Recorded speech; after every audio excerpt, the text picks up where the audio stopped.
안녕하세요. 정보가 세상을 바꾼다의 인포뱅크입니다. 이번에 전해드릴 내용은 또 해냈다 국산화. 이번에는 일본이 독점한 피치개 활성탄 제조 공정 국산화 상용화까지 이루었다에 대해서 한번 알아보겠습니다. 여러분의 구독, 좋아요 한 번씩 꼭꼭 눌러주시고 이야기를 시작을 해보겠습니다. 또 한 번의 그 길입니다. 이번에는 피치개 활성탄 제조 공정 국산화에 대해서 알아보겠습니다. 지금 국내 연구진이 그동안 전량 일본에 의존해오던 피치개 활성탄 원료 및 소재 화학 공정을 개발했습니다. 이 제품은 일본산보다 15에서 20% 저렴한 것으로 알려지고 있는데요. 이번에 이를 저지른 곳은 한국화학연구원. 이곳에서 피치개 활성탄 원천 기술 국산화를 성공하고 이를 공정으로 구현해서 기업의 기술 이전도 하고 제품 개발까지 마쳤다라고 11일 날 밝혔습니다. 일반적으로 그러면 활성탄이 무엇인지 좀 알아보고 자세한 내용을 더 들어가 보도록 하겠습니다. 활성탄은 지금 환경 에너지 분야에서 고를 수 있는 다공성 소재. 이것은 다공성 소재라는 것은 구멍이 뽕뽕뽕뽕 뚫려서 여기를 통과하면 물이 깨끗해지고 정화되는 이러한 소재이라는 거죠. 활성탄의 주 성분은 탄소입니다. 기본적으로 수소를 가지고 만들어요. 활성탄은 일반적으로 수태, 수증기 또는 인산과 같은 약품을 처리해서 제조를 하는데 수원, 말하자면 물 정화시키는 곳 있죠? 예, 이 물 정화시키는 곳에 부영양화, 어떤 다른 이물질이 끼는 것을 방지를 하고 고도 정수 처리, 그리고 하수 및 폐수 처리 등 수처리 시설에 지금까지 널리 사용되어 왔어요. 이렇게 사용되던 활성탄이 현재에 와서는 그 기능이 조금 더 바뀌었습니다. 환경 분야보다 이제 더 넓은 분야로 나가게 된 것이죠. 현재 와서는 환경 분야뿐만 아니라 고성능 흡착제로 사용이 되는데 에너지 분야에서도 캐퍼시티 전극 소재로 사용이 되면서 사용 영역이 점점 더 늘어나고 있는 상태예요. 이 캐퍼시티 전극 소재라는 것은 지금 2차 전지에 들어가는 소재인데 이 2차 전지 소재로 지금 활성탄이 사용이 되어가고 있다라는 거죠. 이 활성탄을 사용을 하면서 전기 2차 전지가 좀 더 깨끗하게 사용하고 오래 사용할 수 있게 이것 수명을 늘릴 수 있게 하는 가장 큰 제품 중에 하나라는 거죠.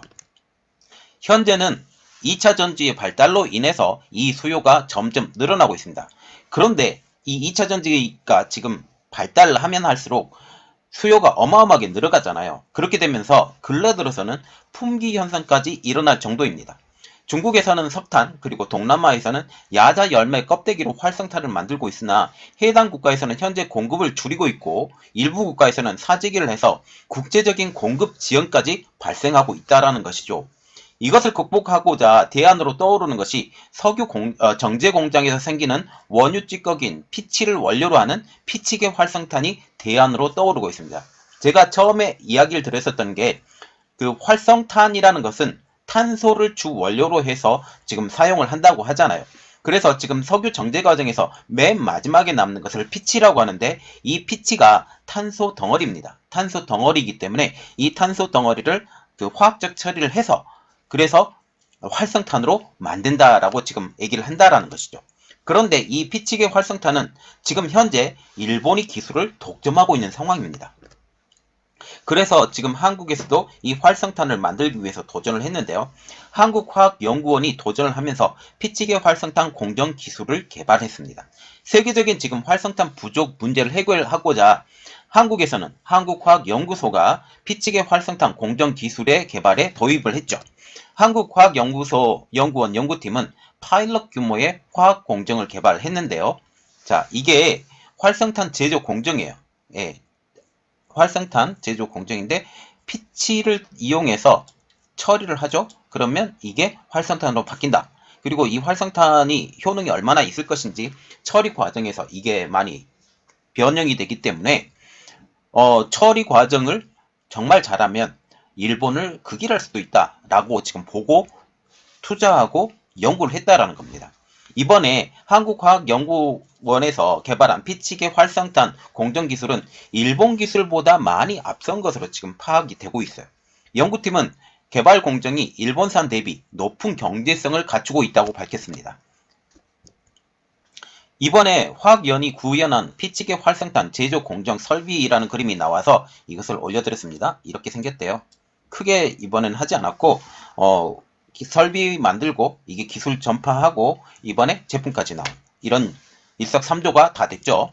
이 배경에는 공정 과정에서 열 전달 그리고 합성 수율을 최적화했기 때문에 높은 경제성을 갖췄다라는 거죠. 자, 그래서 수율이 중요합니다. 수율이라는 것은 물건을 만들어지는 제조할 수 있는 용량이라는 거죠. 그리고 열 전달, 열이 전달이 돼서 이것에 대해서 변형이 있고 어떤 방법이 있고 이 모든 것들이죠. 그래서 열 전달이 그리고 합성 수율이 최적화가 됐기 때문에 높은 경제성을 갖췄다라고 지금 말을 하고 있어요. 약 15%에서 20% 정도 일본산 대비 경제성을 갖춘 것으로 추산이 되고 있습니다. 이를 통해서 자, 경제성이 높아지면 가격 경쟁력은 당연히 높아져요. 그렇기 때문에 가격 경쟁력도 갖출 것으로 연구소 측은 지금 말을 하고 있습니다.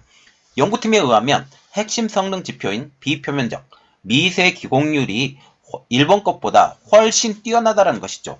일반적으로 활성탄의 비표면적, 즉 물질을 닿는 면적이 넓어지면 그만큼 반응을 할 수 있는 반응 면적도 늘어나게 됩니다. 제가 서두에서 이야기를 했었던 것이 활성탄이라는 것은 정화시키는 기능을 갖는 것이다 라고 제가 말씀을 드렸잖아요. 이렇기 때문에 물체 표면에 닿는 면적이 넓어진다면 그것은 바로 이 이야기를 하죠. 물건을 정화시키는 표면적이 늘어난다 라고 하기 때문에 효율이 더 뛰어날 수밖에 없죠. 특히 미세 기공도 비표면적에 직결되는 요소입니다. 기공이 많이 뚫리면 많이 뚫릴수록 더 효율이 높아지겠죠. 어떤 것에 대해서 더욱더 미세하게 기공이 있으면 거기를 통과해서 빠져나가는 오염물질이 줄어들 수 있기 때문에 이것은 굉장히 큰 요소가 되겠습니다. 연구팀에 의하면 개발 공정으로 만든 활성탄 비표면적이 1g당 3,000제곱미터라고 지금 얘기를 하고 있어요. 시중에서 일반적으로 사용되는 일본계 활성탄의 비표면적은 1g당 1,500제곱미터인 것을 고려하면 이번에 화학연구원이 개발한 이 활성탄의 비표면적이 일본 것보다 2배가량 더 넓은 것으로 산술적으로 알 수 있습니다. 또한 화학연의 활성탄은 2나노미터 미세 기공률도 95%로 일본의 80%보다 15% 더 높은 것으로 파악되고 있어요. 그래서 이번에 피치계 활성탄 상용화의 성공에 대해서 좀 알아보는데 이번에 한국화학연구원이 개발한 피치계 활성탄은 상용화를 진행 중입니다. 스마트포 코리아가 한국화학연구원의 공정기술을 활용한 유해가스 정화장치를 개발했죠. 자, 그래서 보세요. 활성탄을 이용을 한다면 공기도 정화시키고 물도 정화시키고 이 모든 것들을 정화시킬 수 있어요. 그리고 이제는 넘어가서 2차 전지까지 정화를 시킬 수 있는 계속 사용하다 보면 오염이 되잖아요. 어떤 물질이든지 오염이 되는데 이 오염이 되는 물질을 정화를 시키기 때문에 에너지의 효율도 더욱더 높아져 갈 수 있다라는 그런 측면에서 2차 전지에서 적극적으로 지금 사용을 하고 있습니다. 이를 통해서 이제 첫발이었으니까 이제 유해가스 정화장치뿐만 아니라 나머지 것까지 계속 연결이 갈 건데 지금 현재 유해가스 정화장치를 통해서 이미 지난해에만 공공기관에 400대 분량의 제품의 납품에 성공을 했다고 합니다. 이번 연구 책임자인 임지선 책임연구원은 피치계 활성탄은 이제까지 수입에 100% 의존을 하고 있었는데 원천 기술은 물론이고 경제성을 갖춘 공정을 개발해서 상용화까지 이뤘다고 하면서 피치계 활성탄 활용도가 앞으로 더욱더 커질 전망인데 우리 기술을 잘 활용하기 바란다라고 격려의 말까지 해주셨어요.